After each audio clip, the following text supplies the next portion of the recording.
So, today we're diving into a huge story that's playing out across India.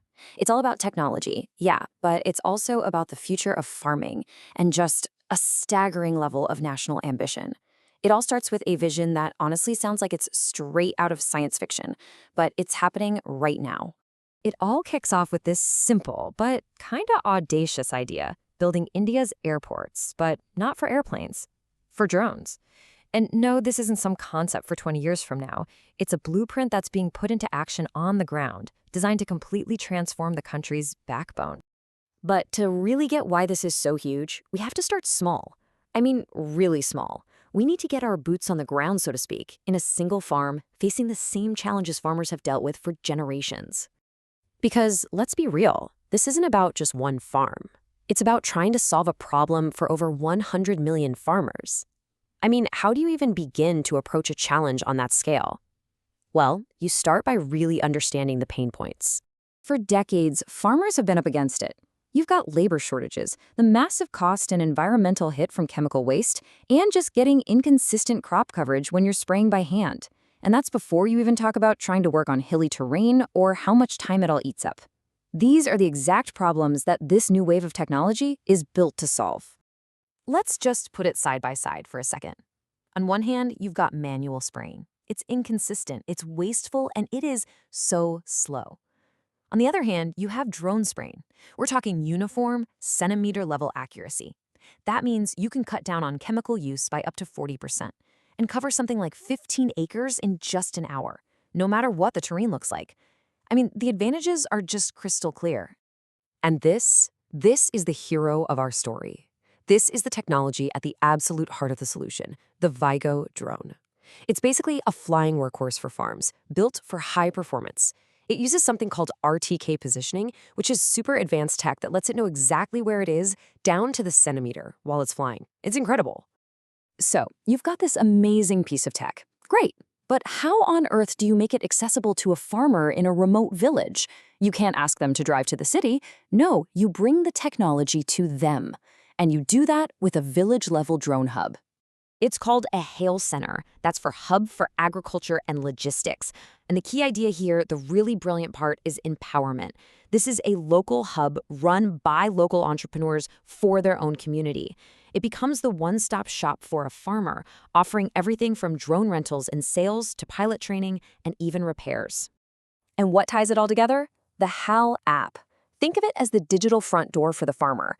Just a few taps on their phone and they can book drone services, order supplies, and even tap into a whole world of other rural services. It's the digital bridge that connects the farmer to their physical HAL center. Okay, so we've got the drone and we've got the village hub. But what does a service call actually look like, in the real world? Let's walk through a drone's typical day of work and see how all these pieces click together. But before we get into the workflow, I really want you to see this quote.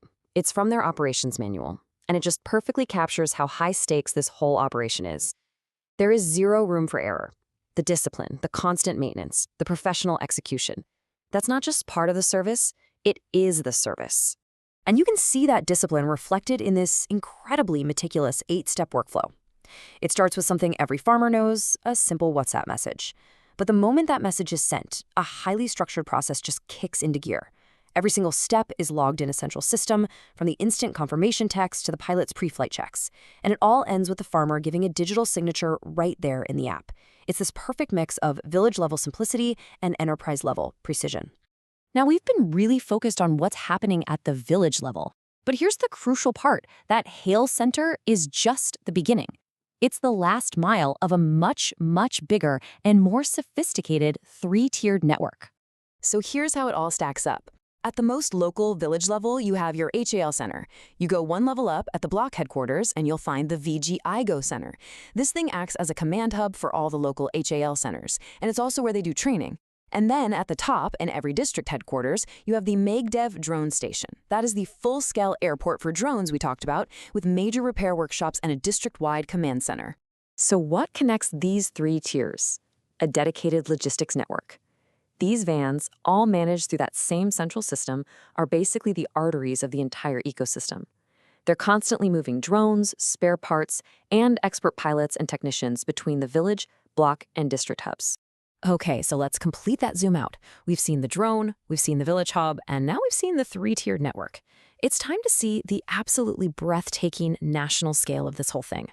831.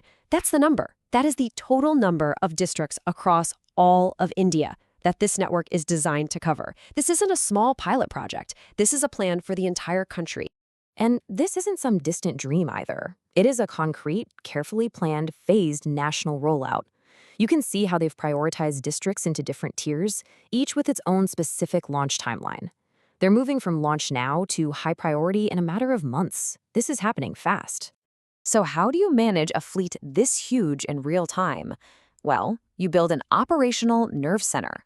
You have local command centers at each district drone station, then regional hubs that oversee a few districts at a time, and it all feeds into a single national command center at headquarters that has a complete, live picture of the entire network.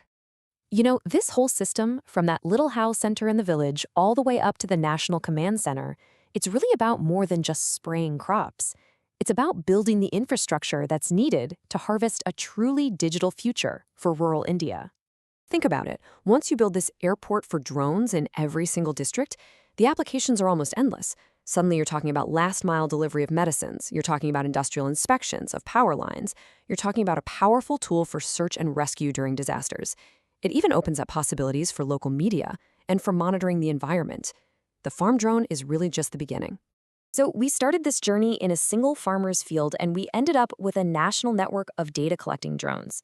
This switch, this transformation from a piece of physical land into a digital asset, it's one of the biggest shifts happening in the world today. And it leaves us with one last really important question to think about. When a farm becomes a data set, who truly owns the harvest?